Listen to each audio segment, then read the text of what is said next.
Good evening. Welcome tonight to another edition of Guardians of the Republic. With me, as always, is Tony Hughes. How are you tonight, Tony? I'm great, Jonathan. How you doing?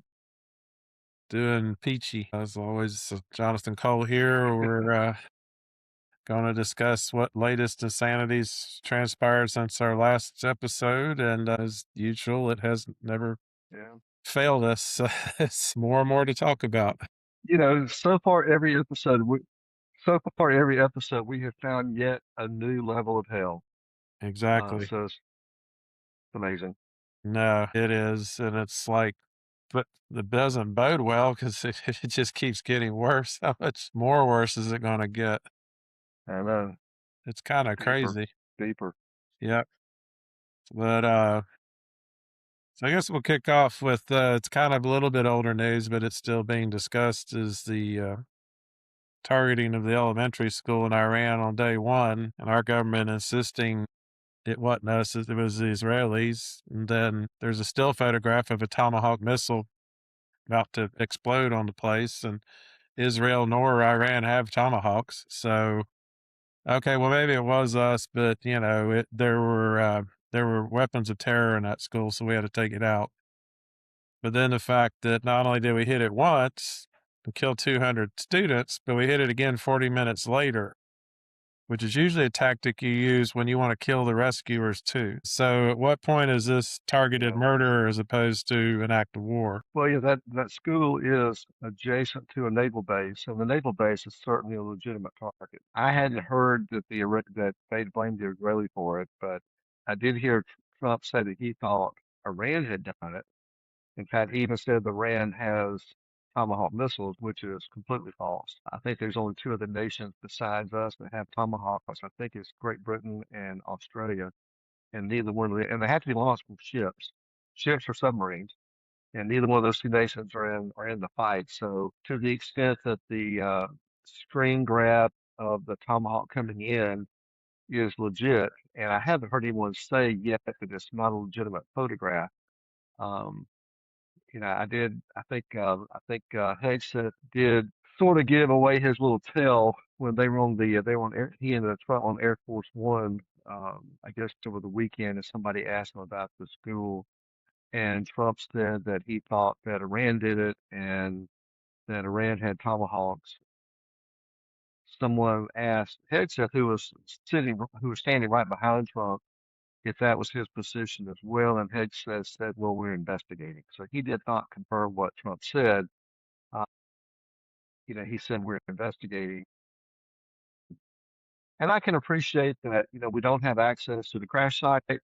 And you do definitely wonder about you know, what's being produced. I mean, there's certainly been a bunch of tomahawks land in Iran. But again, if the picture's accurate, I think it was just a screw up. I mean, yes, that uh, it is programmed by someone, but uh, you know, garbage in, garbage out.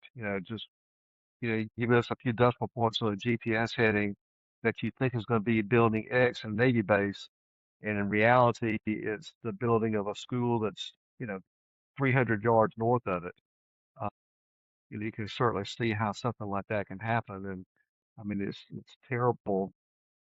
But and I don't know how long the investigation would take place, and if they would even ever disclose it. But I think I know, and I'm a lot more familiar with the Air Force than I am the Navy. But I do believe in the Air Force. They know every missile. They know where every missile's going. They know where every bomb's going. They know what coordinates were programmed in before it left the wing of an airplane, or before it left a missile silo, or a whatever. And the idea that the Navy does not already know which Tomahawk that was and exactly where it was programmed to go, and if it was in fact programmed to go into that school, even if it was a mistake, we really should just own it and get on with it. But because the longer that you kind of duck and jive, I think it just becomes a bigger issue. And now it looks like the inevitable cover up, because clearly this is not good for Trump, not good for this imminent threat that he said we were under when he started this war against Iran. And, I think Iran's also, I mean, I'm certainly not, a fan of Iran, No. obviously, but at the same time, you listen to Trump and a lot of the things that Trump is saying is just not true. I don't think there's ever been any question that from a military standpoint, we can dominate Iran and we can Mhm. take out Iran's military, their offensive forces very quickly with airstrikes. I mean, there's just, whether it takes a week or 2 weeks or 5 weeks, that's going to happen really quickly. Mm. It's going to be expensive. I did see today that the Pentagon has informed Congress that the first 6 days of the war cost $11 billion, billion with a B. Yeah. So that's almost 2 billion a day of ordnance. Gas we're burning in airplanes, ordnance we're firing off of airplanes and ships, and that's pretty expensive. Um, but the concern I had on day one is the concern I still have, Mhm. and that's what happens after the bombs start dropping. Once we had achieved our military objectives, everybody made fun of George Bush with the mission accomplished on the aircraft carrier. Well, Right. mission accomplished. The military objectives had been achieved. Iraq's army was gone. Their ability to carry on war was over. Mhm. But then what happened next? And that's what's going to happen in Iran. Yes, so far, haven't. I mean, all the people in the streets have been pro Ayatollah. Mhm. There have not been mass demonstrations in the streets. And CNN has got a crew on the ground in Iran. I mean, they're there with Iranian government permission, but CNN says that Iran does not have any control over what they report. They don't have to supply Iran with anything in advance. So they're just, I think, showing what's actually happening in Tehran right now. The only pictures I'm seeing are people supporting the new leader. I'm not seeing Right. um, the masses trying to overthrow their government and I think that the reality is the people that are still in charge of Iran, they still have AK-47s, they still have RPGs, they can still kill a lot of people in the streets, and we can't take them out with an airstrike. No. And that's the problem. That's why for regime change you almost have to always have boots on the ground, because you can't control what they do to the crowds. If the crowds do rally and they do try to rise up, Yeah.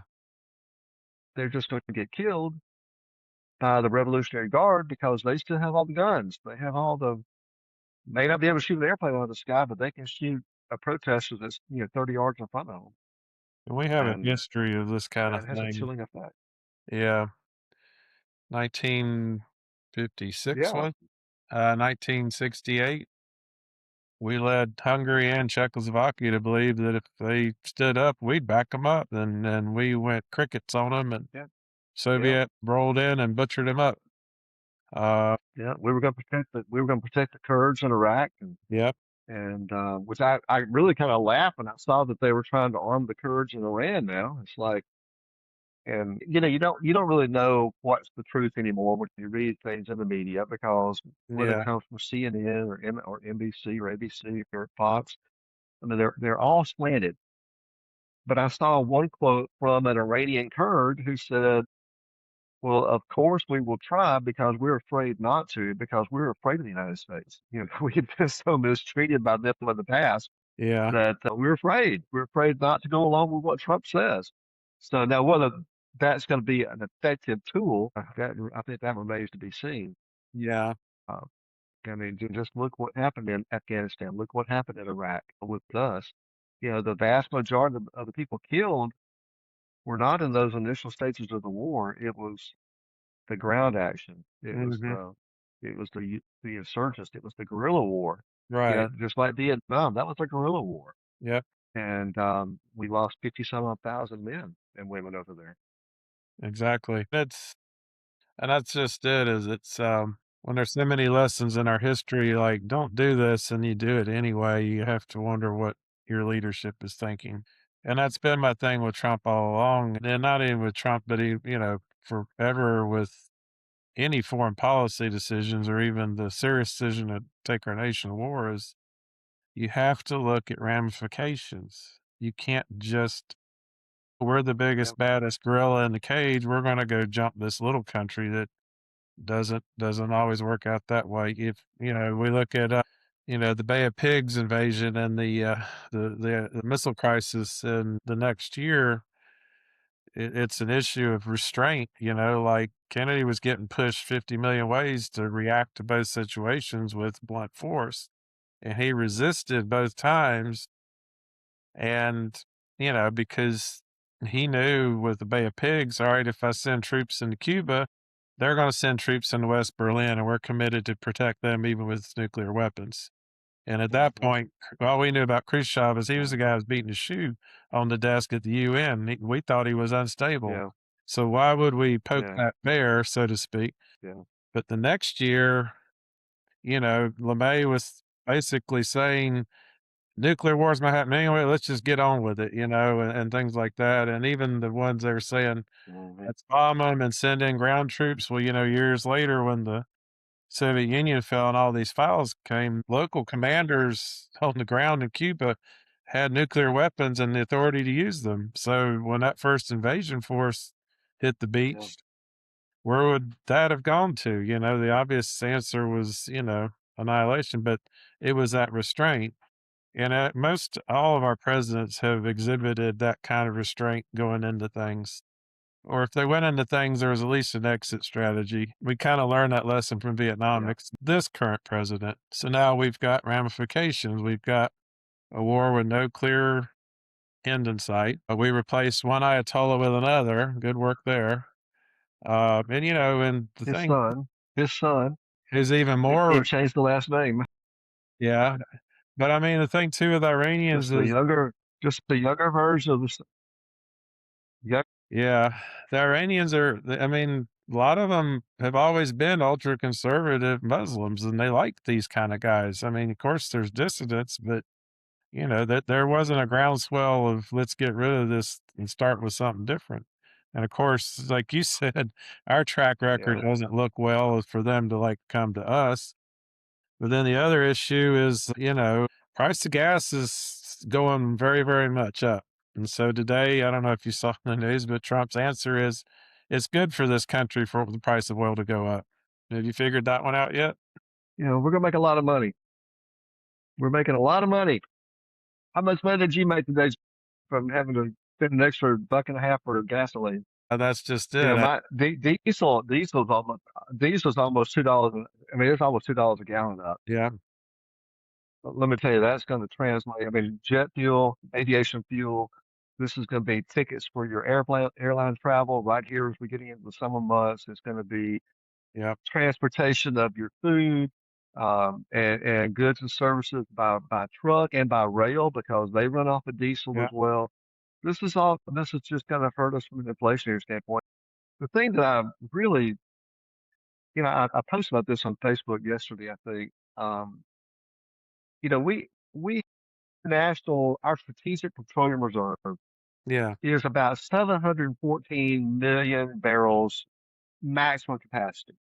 And we were pretty close to capacity. And then Biden released 300 million barrels very famously just before the election, trying to drive the price of gasoline down. And I know Trump went nuts over it because, oh, you're trying to buy the election, blah, blah, blah. And maybe he was. I don't really remember all the details behind that, but it was a big release from the Strategic Petroleum Reserve. And when Trump did the big beautiful bill, they only put like enough money in there for 1%, 1% of what was missing, um, which was literally the drop in the bucket, literally the drop in the bucket. So our Strategic Petroleum Reserve was already almost half of what our capacity is. So now we're going to release another 172 million out of our reserve, which is going to put us down to about 33% of what capacity is.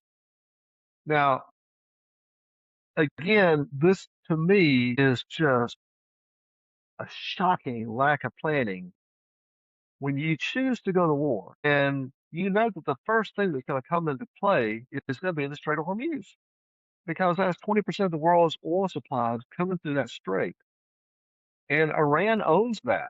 I mean, from a military standpoint, it owns it. And we don't have an answer for that. They say, well, the Navy can't. I mean, they gave this, and again, I'm not a Navy guy. Okay, I don't know the first thing about strategy. I mean, I've seen lots of Navy war movies, but I don't know the first thing about strategy. But when they say, well, we can't convoy tankers to the strait because our ships are still working on taking out the offensive capability of Iran.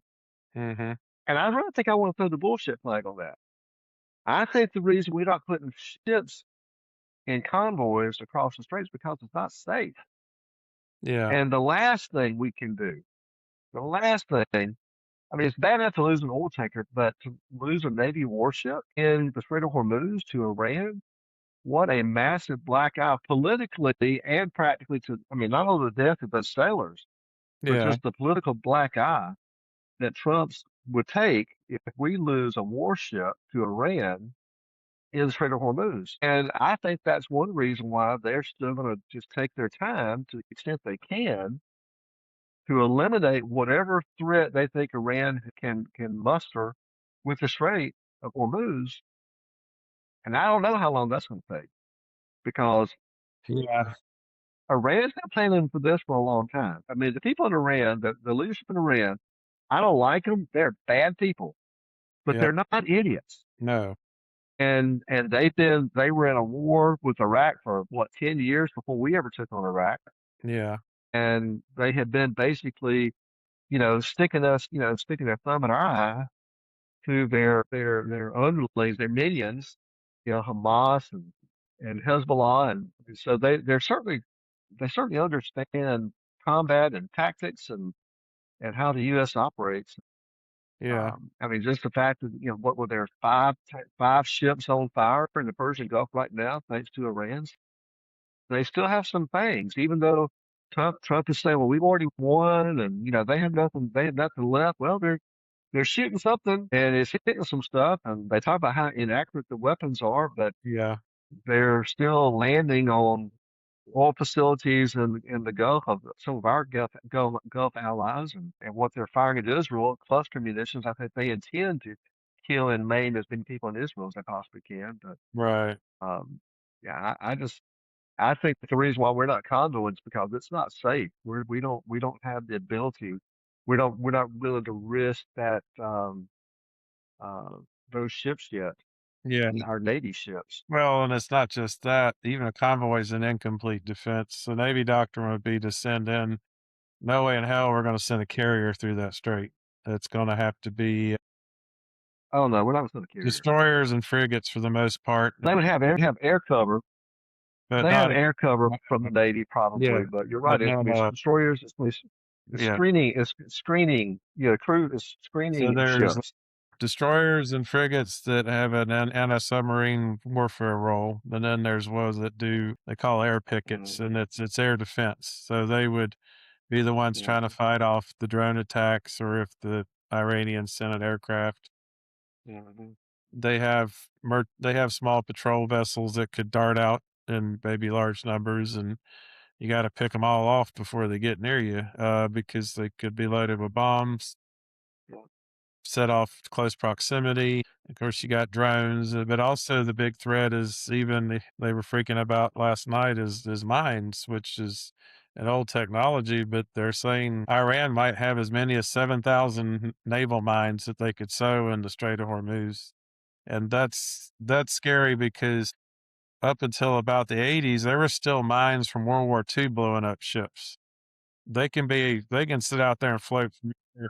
You don't know they're there, and then you hit one, so it could screw things up in the Straits of Hormuz. So we attacked some of their ships they use to dispense these mines, and apparently we hit the wrong ships, or they weren't loaded or something. It wasn't, uh, but but I mean, Well, I didn't see any. I didn't see a lot of secondary explosions when they showed the video. They're just like, and it looked like 20-foot boats tied up at the dock. So they weren't even actually out well, there I mean, a doing lot of anything them like are this.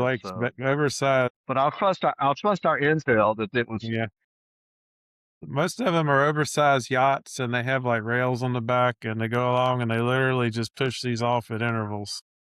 Hmm. But, and I think they said they only carry 4 or 5 at a time, so it's gonna take a lot of boats to get out there.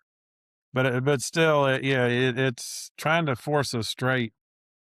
We think about, I don't know if you're familiar with the Guadalcanal campaign in World War II. They called it, the Strait of Sindra. They were trying to get ships through every night, the Japanese and the Americans, and they were horrific night naval battles, and they called it Iron Bottom Sound after a while. Hmm. Just that putting large ships in Mm. confined spaces just doesn't work well. We suffered a lot of losses, we inflicted a lot of Yeah. losses, but at that point in the war, Japan actually had superiority at naval tactics and night fighting and still had as many ships as we had. Our industrial might hadn't kicked in yet, but, yeah, but it was the same thing. Is last thing you wanna do is sail a carrier group through the Strait of Hormuz. We would lose an aircraft carrier. They Yeah. would they would figure out some way to make it happen. You know, even back in '83 off of Lebanon, the concern was, guys coming in hang gliders and landing on a deck loaded with aircraft fueled up, bombed up, ready to go, Oh, and yeah. create some of those scenes like we saw in, Vietnam when that was Enterprise and the Forrestal had munitions go off, and when they were offshore, it Hmm. wasn't enemy action, it was just Oh, yeah. accidents, but it created a lot of damage and a lot of Yeah. lives Yeah. were lost. I have to look that up. I can't remember. We haven't lost a naval vessel since World War II, if I'm correct. Had some damage like the Cole and Liberty Not and that I can think of. yeah. So, but you just, like I said, you we can't really convoy tankers through the Straits of Hormuz. It's a Mhm. coin flip at best. We can't cover everything. It's just gonna be next to impossible, especially if they find a way to just mass, attack where you can't cover all the bases. Something's gonna get through. So now, one that naval Yeah. incident happened though that I did find interesting, but we sank a ship with a torpedo for the first time since World War II last week. Hmm. So they had Yeah. footage of that. That was the first ship to be torpedoed since the British torpedoed the General Belgrano in the Falklands War. So old school technology, I guess, still works. Um, you know, at the This end of was the a day, fancy one though because I think it actually exploded underneath the ship, and just the burst, mhm, uh, upward burst is what broke the ship's back. So it wasn't necessarily just trying to poke a hole in it. yeah, It actually just broke. It literally just broke the ship apart. So yep, that was pretty uh, interesting. I it know there was a lot was. of controversy about, well, was this a legitimate target? And I had It no was problem with it. I didn't either. The ship had apparently been on some naval exercise in India. It was a patrol What I understand is that the U.S. did communicate with the ship and told them to abandon the ship. They were about to destroy it, and the captain would not allow the crew to abandon the ship. So 2/3 of the hands were lost. I hadn't heard that. I was a little disappointed that there was no effort to pick up survivors. I think Sri Lanka sent survivors in, sent ships over to rescue this. I think there were 35 people that were left that were in the water that Yeah, were ultimately rescued. yeah, But I thought that was kind of interesting. That it kind of goes back to the drug boat from Venezuela that we blew up, and a couple of guys were so clinging to us, we came back and hit it again to kill them, and I'm still not too sure about that well, I shoot. But mean, I don't have an issue with. naval doctrine is submarines don't engage in rescue operations just because of the risk if they come up and they surface and Yeah. another warship shows up, you're kind of Yeah. a sitting Oh duck. yeah. That happened, even in Germany in, World War II. Originally, they were surfacing and assisting survivors, and Yeah. we started disguising some of those ships and attacking them, so then, like, he's like, "No, enough of that," and it's Hmm. kinda general naval doctrine, so, like I said, we kinda gripe about this, but, I mean, I'm never going to gripe about what our men in uniform are doing when they're in harm's way, That they're doing a great job, well, I that agree. you know, 100%. so But And I really want to brag about the Air Force just a minute too, because I think the Air Force has just done a fantastic job. Um, they today we talked about before we went on the air that about the KC-135 we lost over Iraq today, and our prayers are certainly with those crew members and their families. I've actually been on a refueling mission with a KC-135. It was built in 1960, and it was part of the. It was in fact it was the last air refueling exercise that the 33rd Fighter Wing did at Eglin before they got rid of all their F-15s. hmm, And so a group of our civic leaders from Fort Walton Beach got to go in the KC-135 for refueling. And I will say it. I mean, you go through a safety briefing every time you get on a military aircraft. I don't recall there being any briefing about parachutes for the crew members or for the guests on there. So I don't think there's any parachutes or anything like that. Uh, they are usually well up at altitude, 20 or 30,000 feet, um, yeah, which gives us some room to recover in case there is a problem. Hard to imagine what could have gone wrong, but at the same time, there's always things that go wrong. I mean, just it's such a, they make it look so easy to refuel one airplane from another. When you're flying around yeah, and you're putting a probe into a little hole on an airplane and everything's still kind of moving and, yep, they're doing this and, I mean, it's excruciating for the pilot, especially the pilot of the plane getting the gas. It's excruciating for them to stay in formation because if it's at night, they're so prone to vertigo and they have to just really trust their instruments and their visual cues and just don't pay attention to what your head's telling you. Because if yeah, they say, "Well, it's there," we're banking. No, we're not. We're flying level and straight, but just don't try to correct. right. It's really hard to do. We make it look really, really easy, but it is really, really hard to No, do. definitely. Those KC-135s carry a lot of gas, a lot of gas. It's very heavy. I hate to think about losing one of them because it would have been they would have been a long way up. It would have taken them a little while to get to the ground if Yeah, it was a crash. And so, my heart really goes out to the crew. I mean, I hope everybody survived, but I have not heard anything recently yeah. They before we went haven't on the air released about hardly any information. what's going on as far as the crew's concerned. But Yeah, I mean, the good news is it's over Iraq, so it's quasi-friendly. But now, where is search and rescue? yeah. How fast can we get people there to the crash site? Well, That's always.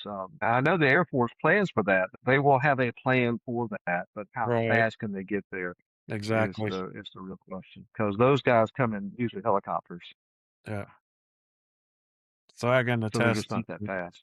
But to the naval side of things, but it used to be you'd have an A6 that would refuel and it would launch out this long cable with this big funnel looking thing, and then every jet fighter or whatever aircraft had a nozzle that would pop out. So obviously, being Navy, they were very lurid descriptions of that process. It usually started, all right, mhm. who brought the KY or something? But Yeah, it happened all the time, but there were incidents, even static electricity could make yeah. things. All the Air Force uses. Of course, the KC-135 they have the drogue chutes as well, so they can Yeah, refuel anything that flies. But the Force planes all take except for the Osprey still uses they use a probe here and they use drogue chutes, but yeah. Well, the fighter jets, the F-35, F-16s, F-22s, the bombers, they all have a thing that opens on top yeah, of the top of the airplane, and they're just kind of getting in position, and then the boom comes down, and the boom operator actually sticks the probe into the hole that's in the airplane, and then everything lights up to say, yes, you're passing fuel. And then the pilot's job is to keep the bottom of that KC-135 in the right place in his canopy to follow yeah, them around. exactly. But like I said, they make it look easy. It's not easy. Yeah. No, definitely But not. I just hope I hope, Yeah, but we're definitely going to very high tempo. And you know, we're 2 weeks in now, and people may be getting tired. They may be getting complacent a little bit. And again, I have no idea what the cause of the crash was, but I just hope everybody's still paying attention to what they're doing Yeah. and just as important for the guys on the ground maintain the airplanes because these are really old airplanes. No, no, definitely. And when you start using them hard, like we are right now, uh, things break. And the maintainers get tired too. Let's face it, the maintainers get tired. That's what I was gonna say is, So how many missions have it they flown refueling? Did they get fatigued? And like you said, when you get fatigued, you make yeah, mistakes, and one mistake can be fatal, even if it's a yeah, small one. So, like I yeah. said, I haven't heard any more details. Well, hopefully, yeah. Well, I just hope that there's enough. Trump can claim enough success to stop the combat at least to say, okay, we've accomplished our main military objectives. Because if we do more than that, then now we're getting into mission creep and we're doing things the military is just not designed for. The Air Force and the Navy is not designed for regime change. I mean, No, we they're went to they're be designed honest, to find stuff and blow shit up. That's what they do. modern Navy And isn't and designed if we for start confined defining, spaces. I mean, it was blue water I mean, oceans. if we start adding more, yeah, if we start adding much more to their plate other than just find stuff and blow it up, that's when you know the morale starts to drop with the military because it's like, hey, well, we've already bombed the site 3 times. How many more times? It's nothing Yeah, but a pile of rubble. And once it's rubble, and if Iran does not, if the crowds don't take the streets and overthrow the government, what's Trump going to do then? I I just have a bad feeling he's gonna put troops on the ground. I don't know that for a fact. I mean, they pointedly say we're not taking anything on the table or off the table, but he's got to have a big win, and if it's a partial win, like it would be if he stopped right now. I mean, yeah, you could say, well, Iran doesn't have an air force, they don't have a navy anymore. Uh, most of their missile launchers are gone. We have air dominance.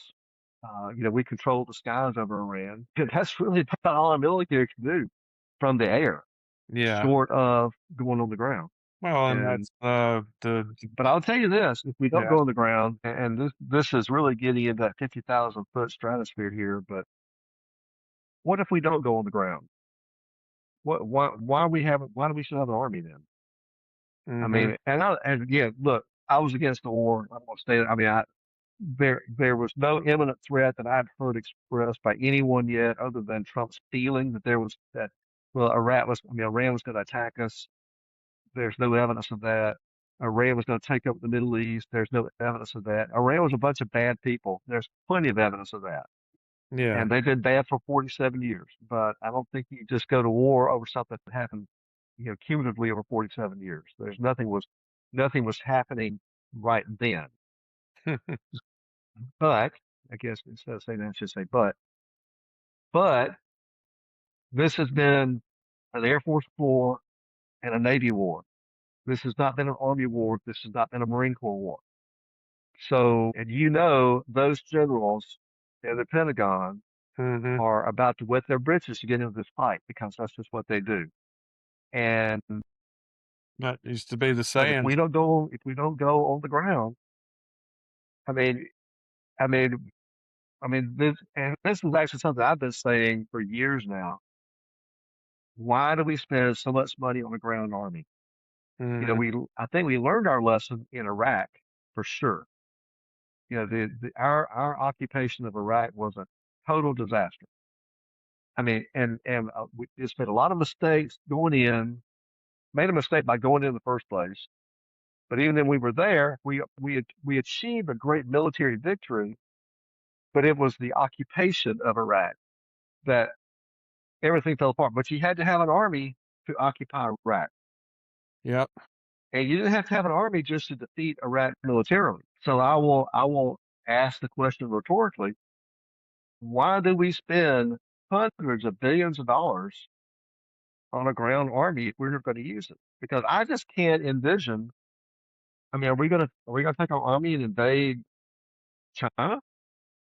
We're gonna take our army across the Pacific Ocean and invade China? No. Are we gonna Yeah. invade North Korea? No. Are we No. gonna invade Iran? Well, I guess we'll see. But if we don't invade Iran, what other nation are we unfriendly with in the Middle East or Europe or Africa that we would invade with a ground army with tanks and, attack helicopters and, tens of thousands of soldiers? I just think we piss a bunch of money away on the army every year, frankly. Yeah, But that's I just me. think, Special forces, I'm all for it. The Rangers, Delta, those guys are shit hot. We need to keep them. But I'm talking about and maybe the 101st Airborne because they are mobile. But you know, the tank brigades. When are we going to send M1 Abrams tanks across the ocean to invade another country? I can't see it. well, and then the doctrine has always been, we had large army during Cold War, and we stuffed most of it in Europe, because of the threat of Warsaw Pact forces rolling westward. But even then, we all knew. Trump doesn't think that's a problem. Well, I mean, but Trump people doesn't think it's a problem. knew, a shooting war would turn into a nuclear war within a week. Somebody would panic and launch a Yeah, I couple, mean we and it would escalate from there. And the rule is, once the first nuke is launched, the rest are coming. It's just it's the way it is. It's so well yeah, we we don't have to be we able to can invade. still not get enough troops over. We can still not get enough troops to Europe Yeah, to make a difference. We've got some there, but they're not enough to make a difference. If Russia decided to come across Poland and Germany, we don't have enough troops there. We would engage our troops would be engaged. It would be Russians on Americans, but they yeah, have such a large advantage number wise, at least they did the last time I looked. Now they may have committed a bunch of forces to Ukraine that all been shot up now. I don't know. But I just for us to deploy, I mean, how long would it take us to move 100,000 men to Europe today? I don't know. I think the war would be over. I think you say, like you say, before we would let them go across Poland and Germany, I think somebody's pushing a button, at least on tactical nukes, Yeah, but and tactical nukes are it's on. gonna bring the rest. And if the tactical nukes go, then the strategics are probably going to go behind it. So Exactly. I just don't You see it I mean, happening. it's been a point of debate for years, but, you might be right. It might be time we don't need that massive standing army that we've had since the end of the Second World War. It's because, like you said, it's mostly Well, and just I'll even go one step further. yeah, I'll go one step further and say that the Navy is great for excursions, like Trump called it today, called it yeah, excursion. It's not a war, it's an excursion. But the Navy is great for an excursion like we have right now, you know. But our Navy can't fight against China. China's rockets, their missiles are way the missiles can reach further in the Pacific than our airplanes, than our Navy than the carriers. The aircraft off the carriers can reach into China. right. Well, The only thing we have against China right now is missiles or the long range strike bombers that the Air Force has. and that's where but the So, Navy answer is submarines. We have, Polaris missiles that will reach anywhere in the world from any and the beauty well, yeah, part is missiles. Yeah, missiles. Yeah, yeah, I'm the talking about beauty nukes, part but is they don't I'm know talking about where you're at conventional when you forces. launch them. But still, but that's just it. Yeah. If we get in a war with China, if we get in a war with Russia, we get in a war with North Korea, it's gonna become a nuclear war. And a lot of times I think Putin wants to pit us and China together and we wipe each other out and he could kinda clean up afterwards, and be the dominant world power. I don't know. Interestingly, it was just released that Russia's feeding Iran data about our movements and their operations. Yeah. And we're dropping sanctions on their oil so they can sell oil to China and to Mhm, India, which that money's I mean, so yeah, oil is $100 a barrel now. Russia has the sanctions released. They're selling oil at $100 a barrel. mhm, And that money is going right back into the war against Ukraine. yep, And they're telling Iran how to target our guys. exactly. I mean, Well, I Trump's don't know. I don't know what knew kind of the rest pictures all Putin along. has of Trump, but this is this. I mean, it's every time. When has Trump ever put his foot down and said, "That's it, Russia. That's it. You know, he we're not taking it anymore. He always backs down from Putin. can't, And was it the original taco. Wickoff? Yeah, I forgot now which Trump administration official it was. It might have been Wickoff. I don't remember.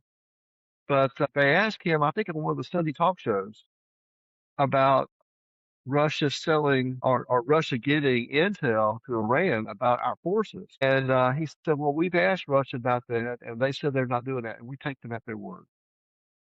Really? I mean, while it's true that Russia has never lied to our face ever, I mean, Russia's always been completely honest and upfront with us, especially about the war in Ukraine. Yes. They've never That's just the done anything to president. There tell us are the no truth. offensive So I missiles understand. I in Cuba. understand them. I understand this, but give me a freaking break. Yeah. I mean, it's just unbelievable. That when we take them at their word. But it goes back to like, what is Trump's end game in all of this? I really haven't heard it. He keeps talking about nation building or whatever, but it's not happening. I don't know what, like you said, do we stop in mid Senate or do we roll out ground troops? And then at what point, well, we've gone well past the war powers. What's Congress going to do or say?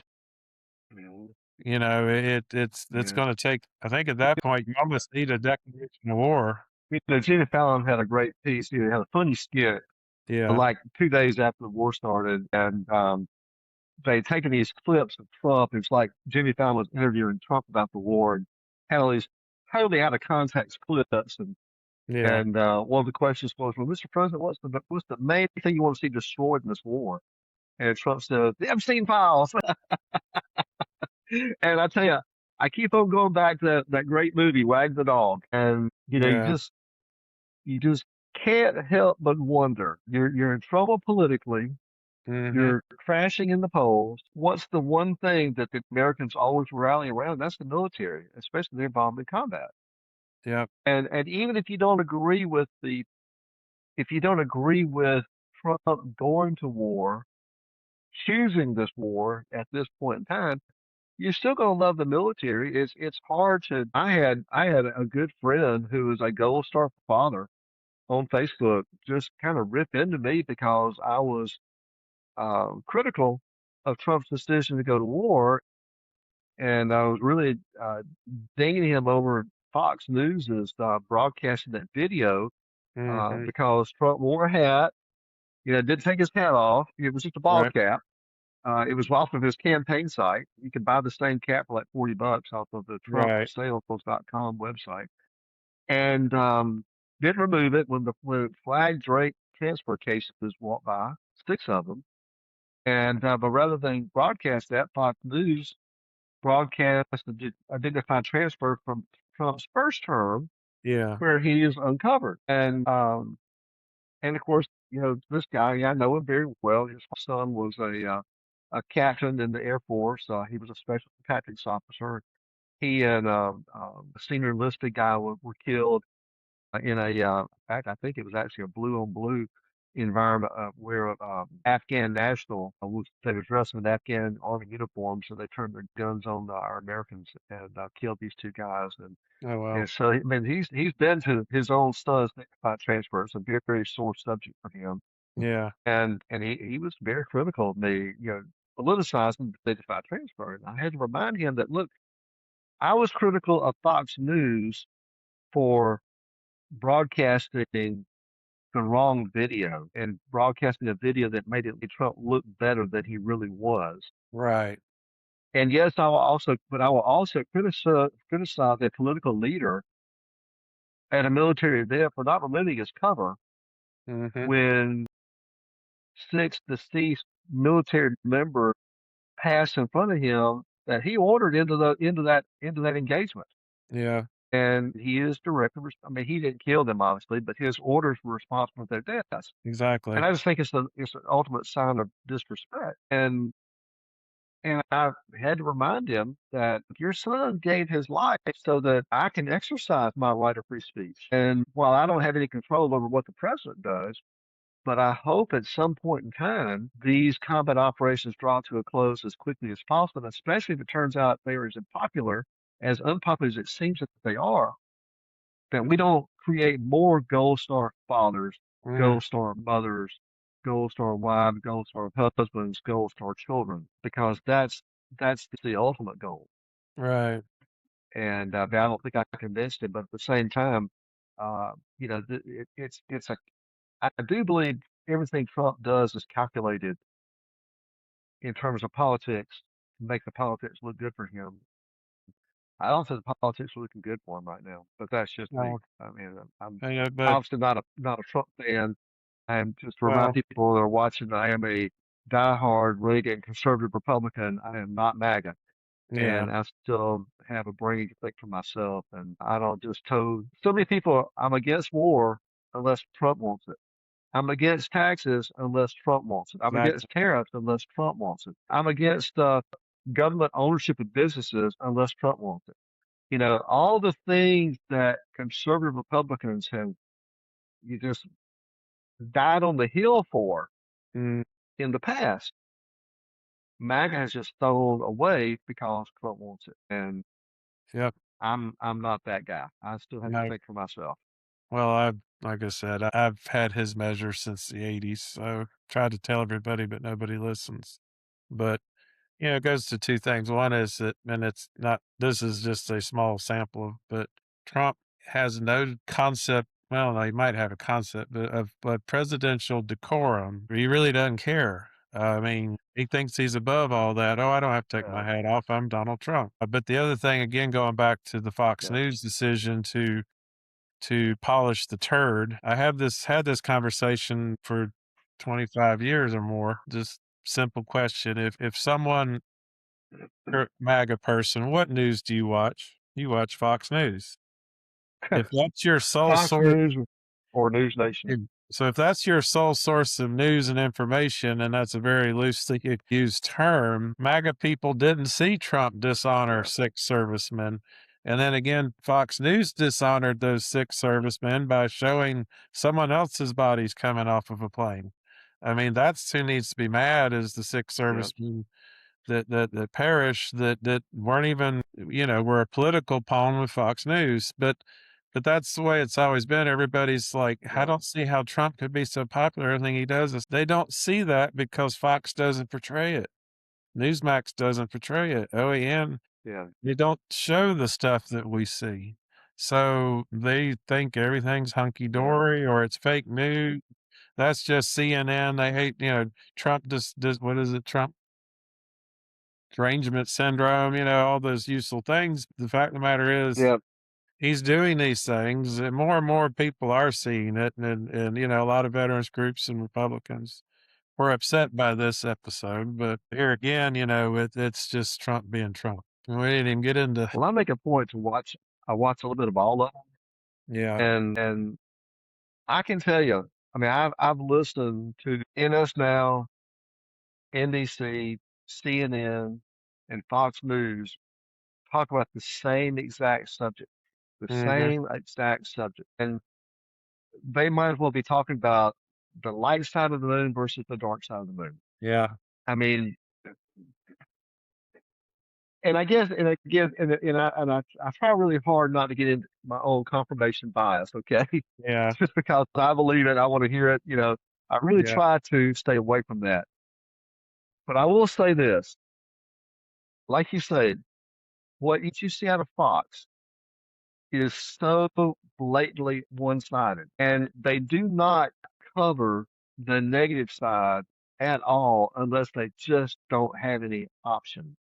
If the negative side is the news, then they have no choice. So on that, It's kind of funny. Brian Kilmeade, um, he when Russia first invaded Ukraine, Brian was all over that, all over it. hmm, We got to help Ukraine and just 100%, 1,000%. Where the Ukraine lapel pins on his until Trump gets in, and now Ukraine's not that big of a deal. no, And now all of a sudden, Kilmeade, well, it's not that big of a deal. yeah, And he kind of and he sort of started that drift. It was a little bit at a time, Yeah. but now, if he ever does talk about Ukraine, it's like, oh well, they're crooked too. Yeah. We don't need to spend money on Ukraine. Well, It's just so sad to see that, if you don't toe that line. I mean, Fox is still the number one cable news broadcast. They're the number one cable yeah. broadcast. Period. Right. They have to be news, and they know who's watching them, and they've been in trouble with Trump before, and they've been in trouble with their viewers before, Yeah. and they're just not gonna. And they're making too much money. They're just not going to risk that Well, by telling their viewers what their viewers don't want to hear. I And had that's some, where you have to understand yeah. that I'm not getting the full, unless I do listen to CNN, unless I do listen to MSNBC or MS Now, I'm not going to get the full picture. Now, and that's not to say that CNN's not full of shit sometimes too. No, no, MS they Now definitely sometimes are. full of shit. Yeah. But that's why, and I'll be the first one to say, but that's why you got to see a little bit of all of it, Right. because unless you're there, the only way you're going to get it is from the news. It's like, Trump won't even he won't even take a question from Caitlin Collins because, oh, you're CNN, you're fake news. Yeah. Well, what news was fake? If Caitlin Collins was asking the question about Epstein survivors, let's think about that. They are real people. Yep. And but Trump is like, well, there's just nothing to see here, so move along. Nothing he wants you to It's just see. you.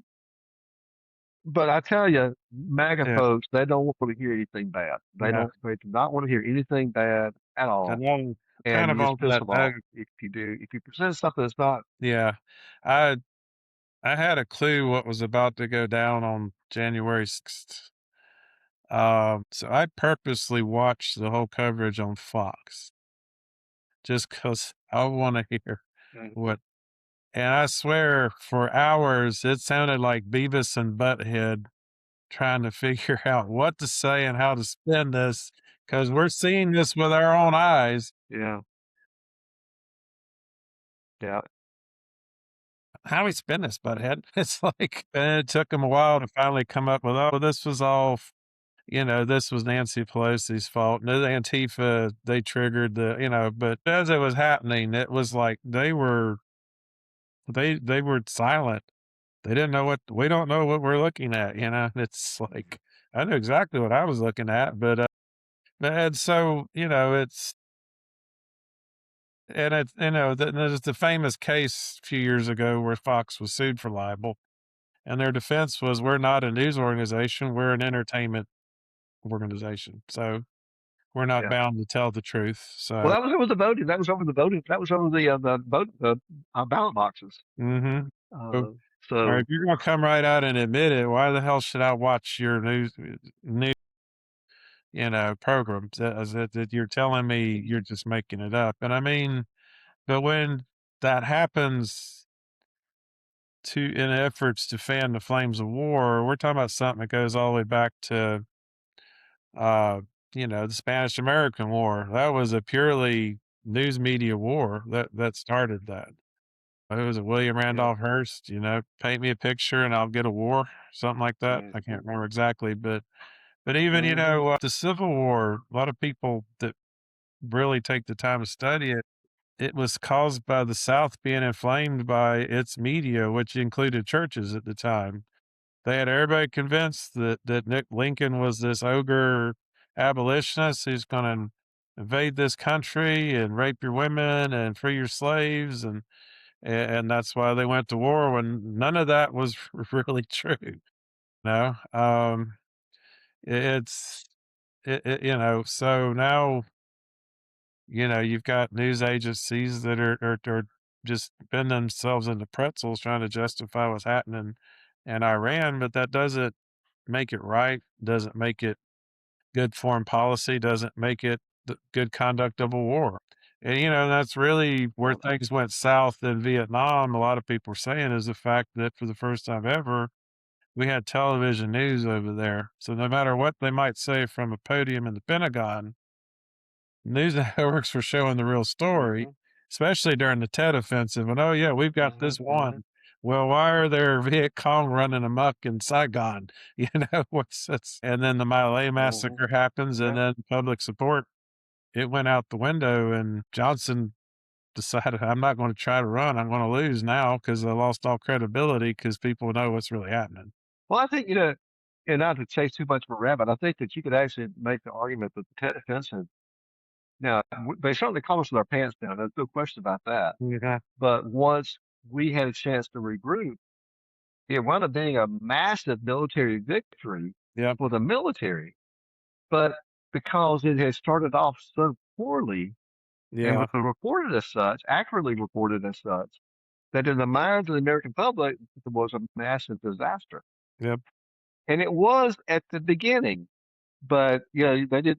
You can't just call the football game after the first quarter. You got to wait and see Right. what the whole thing is. But you're Well, right; it was still that perception, and it just put. Of course, the war was already very unpopular with the American public anyway. But yeah, but we can't. We don't learn from it. We haven't learned from any of that. I know.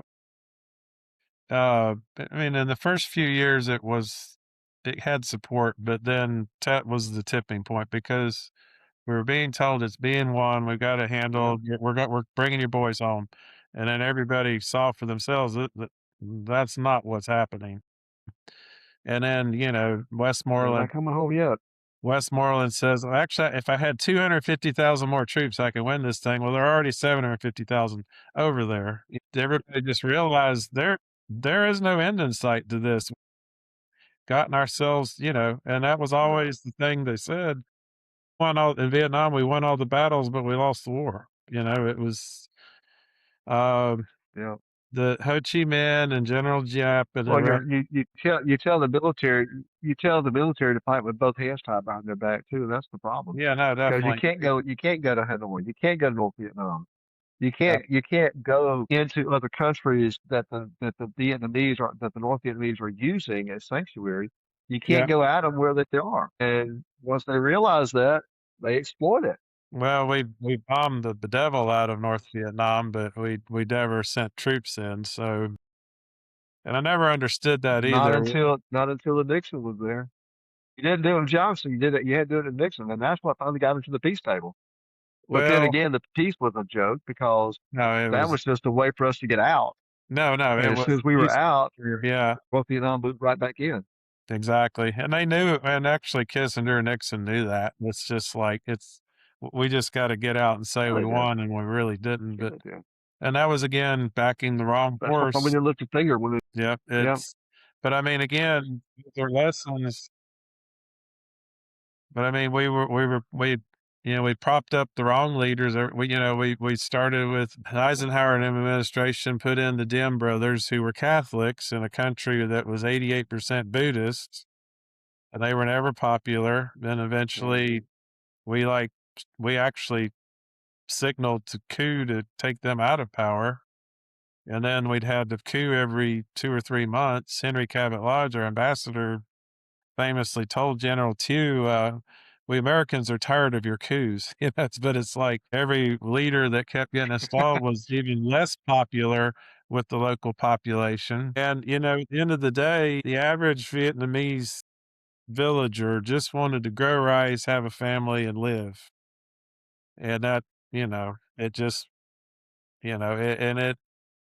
I forgot how many millions died in that war on that side, even just civilians, not people were fighting on either side, just caught in the middle. But again, here's all these yeah. lessons, and we're not learning them because that's my thing is we can send troops on the ground in Iran, and we're going to have another Vietnam and another second Iraq war that's no end in sight with Well, if we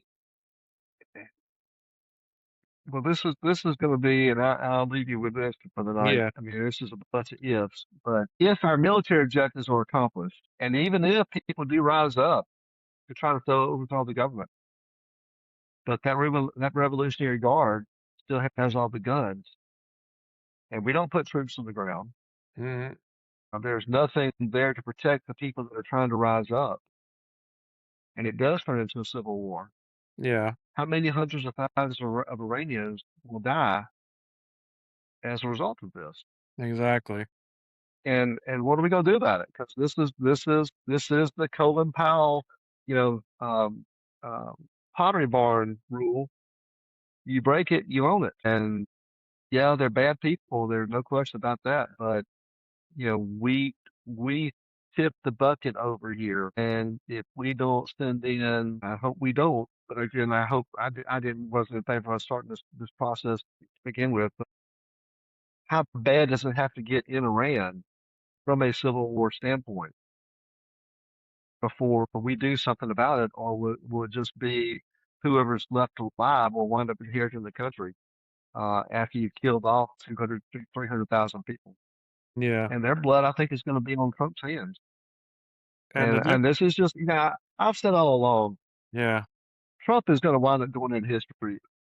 My own opinion is the worst president we've ever had. And I think he's also going to go down as the destroyer of the Republican Party. There's Mhm. already a divide there between traditional Republicans like me and MAGA because there's literally nothing, there's, okay, there's 2% of my body is made up of MAGA. Like two Venn diagrams. Okay, there's that little bit where we've shared something in common, maybe about the border security. Probably the only thing I have in common with MAGA.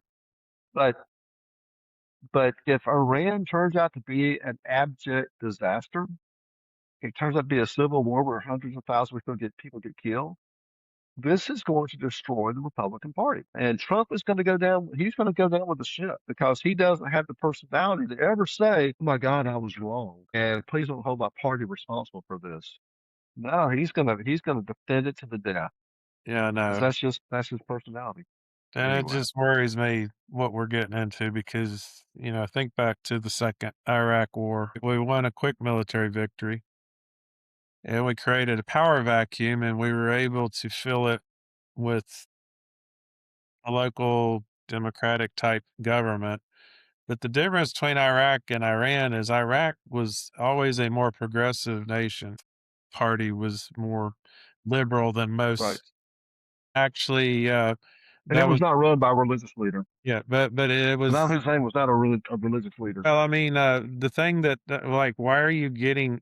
Here's my thing was why take Hussein out of power when he's kind of holding down the fort? Because in reality, he hated all the forces that were attacking us after 9/11. He did not like fundamentalists. He did not. He wasn't supporting them, but he was kind of keeping things under control. Was he a good? No, he wasn't a good person, but he didn't have to be replaced. But we created that power vacuum, and that from a governmental standpoint, it worked because they were fundamentally more progressive. Now, and most of the people that were doing the guerrilla activity in Iraq weren't from Iraq. They were from all over the Middle Eastern world, Saudi Arabia, Iran. They were the fundamentalists that were conducting the jihad. We're talking about going into a country that's much larger than Iraq that has always been fundamentalist Muslim, Hmm. and we are the enemy. We are the great Yeah, Satan. And now we're talking about yeah, everybody. We're yeah, actually remember our fear about invading the island of Japan. Iran could become the same thing, where you'd have to literally kill every human being in the country for your troops to be safe. yeah. It's a scary time, and we do not have the right leader in place to embrace a scary time like this.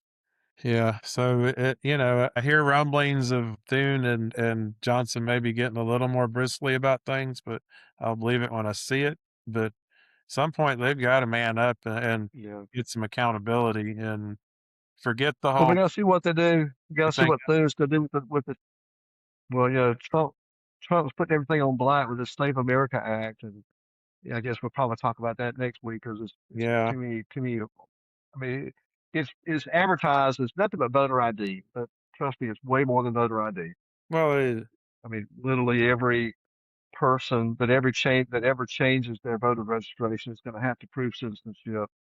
he And there's a while, video yeah, a lot of people will, there's it's a a pain video in the out butt there to of the do, and we already have such a hard time. We have already have such a hard time getting people to vote. It's going to be just another reason why they don't go to the voting polls because they never got their address changed. They didn't Mhm. change their last when the lady got married. They didn't change their last name, so Yep. that doesn't match the IDs. We're just not going to fool with it, Yep. and we're just going to disenfranchise millions of voters. But it's the population that Trump doesn't like. It's women and it's lower income because they're the ones that rent. They're the ones that move more often. Well, he But he's said it the other advertised it day as in nothing the, but, well, are you just going to show picture ID? Well, if that was all it was, then yes, 80% does agree with that. yeah, But it's just other stuff that people don't agree with, but they don't know that it's in there. I exactly. mean, I've got friends that get pissed off at me because I don't like that act. And I said, well, what do you think about this, though? I didn't know that was in there.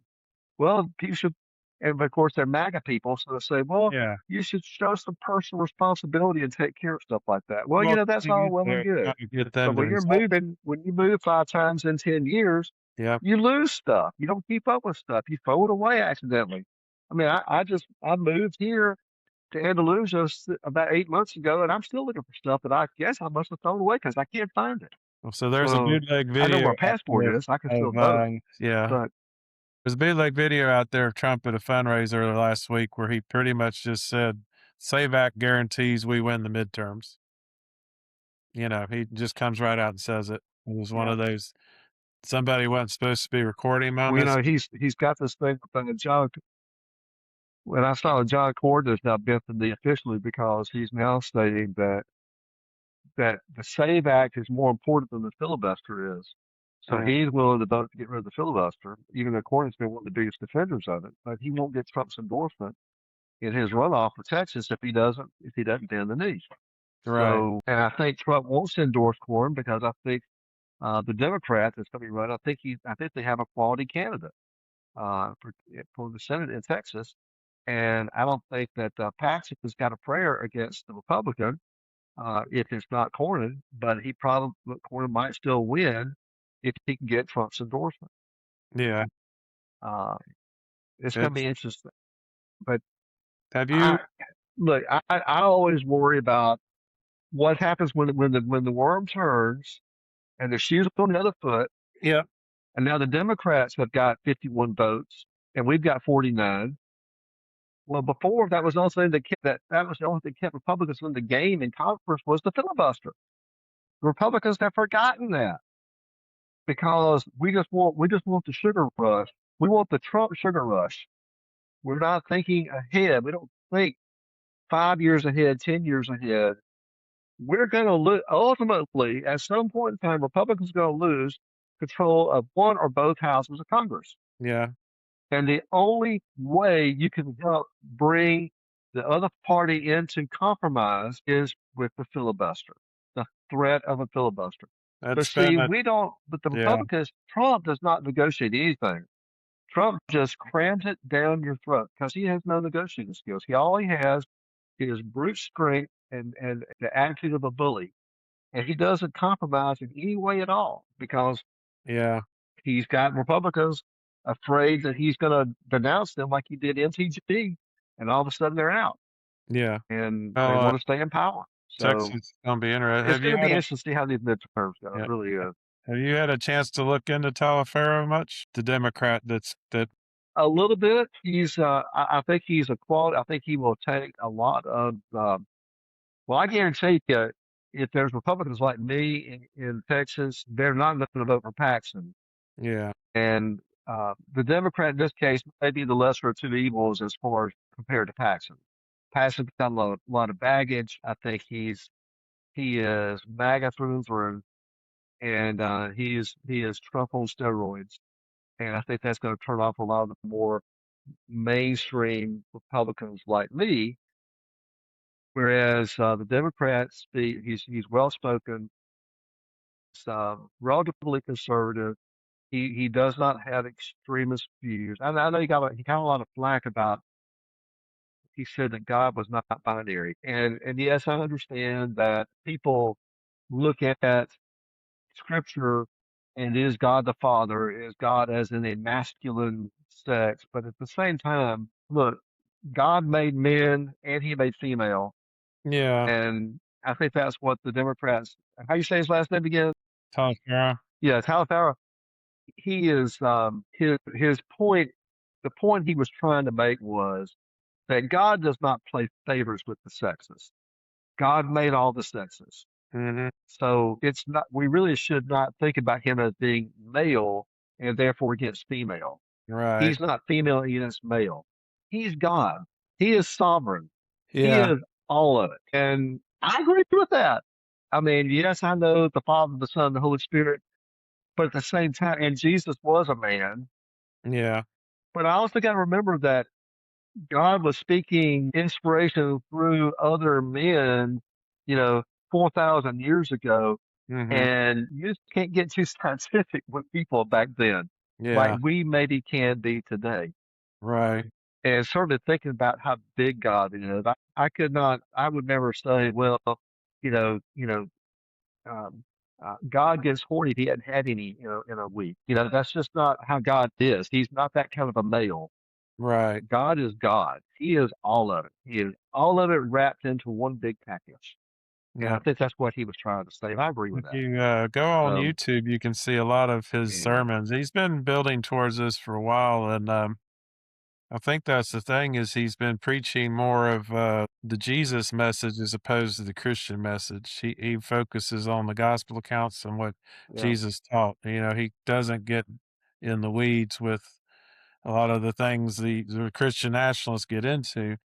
But he's a very, very calming influence. He even preaches like you gotta love MAGA, you gotta love your enemy. You can't hate hmm them. It's hmm I think he's the strongest candidate out of Texas in a long time, and he's going to hit a lot of the right I agree. buttons, even though he's a Democrat, because he is a Christian pastor. He has a large following, and he's eloquent speaker, and he has his convictions, and most of them Yeah. aren't leftists. So he might have the Well, first shot. I've said this ever since Trump took office a year ago. If the Democrats start running decent candidates against Republicans, against MAGA Republicans, we're going to get our clock clean. The only reason why Trump won is because Kamala was such a terrible candidate. Joe Biden was going to be a terrible candidate.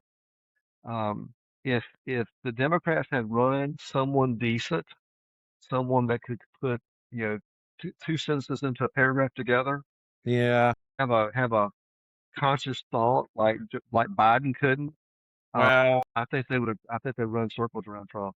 that's But that's that's water over the dam now. But I'm telling you, yeah. with the I mean, I know in Northwest Florida, they're we see the results. Kamala wouldn't have I done think this Jimmy bad. Petronis is probably. I mean, I think Jimmy Petronis is a terrible congressman. He's just in the bag for Trump. He didn't even live in the district, Yeah.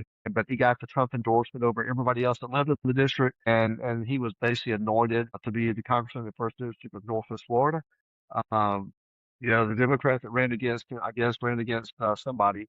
She's announced she's running again.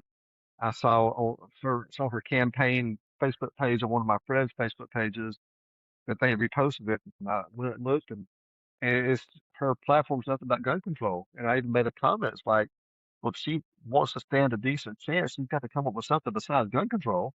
And my Well, friend sent back a copy, one paragraph from her Facebook, from her website that, well, I believe in, a balanced budget. I mean, it was all boilerplate gobbledygook. There was nothing you definitive gotta there. And I remember, said, look, you gotta but get. if you're gonna beat, I mean, it's and I know the Democrats not going to carry Northwest Florida. I know that, yeah, but no, but but it's that's an example of a bad candidate Democrats are coming. But if they are ever going to be competitive, they got to actually have decent candidates. We got to actually a go back story to for another we need night. some blue dog Democrats. Well, we tried. I mean, we're still trying, but well, actually, I think Talaferro is a Blue Dog Democrat from everything I've heard him talk about. So maybe there's hope. Yep, But yep. That's what we need. story for another That's night. what y'all need. Yeah, Yeah, that's what y'all need. story for another night is Gay could have beaten Jimmy. The strategy was there, but Democrats are dumbasses at running elections in this state and in this country. I'll just say it. And I'll go into Yeah. detail on that maybe next week. But there was a strategy there. She could have won this. Now she'd Right. have lost it immediately when the Republicans ran a better candidate. But the door was open, and she missed it. So I don't, and it wasn't her. It was the Mm, people she chose to advise her who weren't from this area, knew mhm, nothing about this district. But you know, mhm. we'll talk about that some It's next usually week the because case. we definitely shot past our allotted All right. time. But there's always so much to talk about. We have. Sorry, Greg. Yeah, but so anyway, yeah, we appreciate everyone tuning in as usual. Again, if you like this content, subscribe to our page, hit the like button, hype us, push it out there, comment in the captions, let us know what you're thinking. But until next week, Tony, appreciate it as always, and we'll do this again next week. All right, everyone, have a great evening. Thanks, Jonathan. See you next week. All right, bye.